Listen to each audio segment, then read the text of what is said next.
بسم اللہ الرحمن الرحیم۔ السلام علیکم ورحمۃ اللہ وبرکاتہ۔ آج کی آیت سورۃ البقرہ، آیت نمبر 151۔ اعوذ باللہ من الشیطان الرجیم۔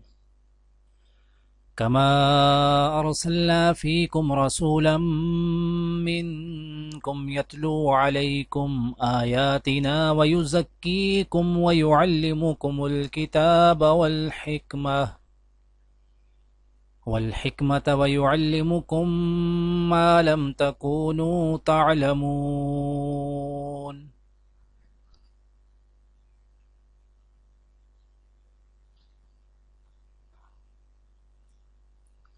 جس طرح من جملہ اور نعمتوں کے ہم نے تم ہی میں سے ایک رسول بھیجے ہیں جو تم کو ہماری آیتیں پڑھ پڑھ کر سناتے اور تمہیں پاک بناتے، اور کتاب یعنی قرآن اور دانائی سکھاتے ہیں، اور ایسی باتیں بتاتے ہیں جو تم پہلے نہیں جانتے تھے۔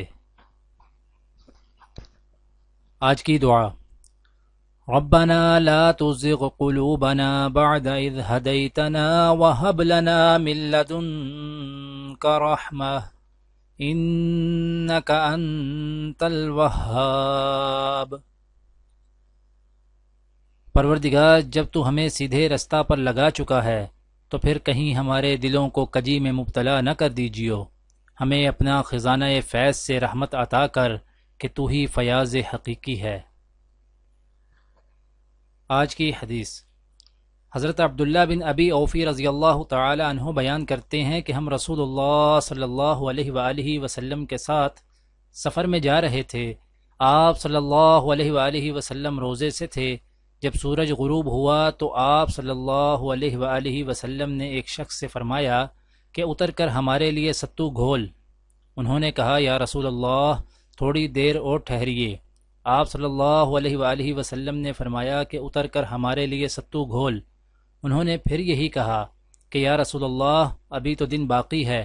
آپ صلی اللہ علیہ وآلہ وسلم نے فرمایا کہ اتر کر ستو ہمارے لیے گھول۔ چنانچہ انہوں نے اتر کر ستو گھولا۔ نبی کریم صلی اللہ علیہ وآلہ وسلم نے پھر فرمایا کہ جب تم دیکھو کہ رات کی تاریکی ادھر سے آ گئی تو روزہ دار کو روزہ افطار کر لینا چاہیے۔ آپ صلی اللہ علیہ وآلہ وسلم نے اپنی انگلی سے مشرق کی طرف اشارہ کیا۔ دعا ہے کہ اللہ تعالی دنیا اور آخرت کی تمام بھلائیاں عطا کرے، عمل کی توفیق دے۔ سبحان ربک رب العزت عما یصفون وسلام علی المرسلین والحمد للہ رب العالمین، آمین۔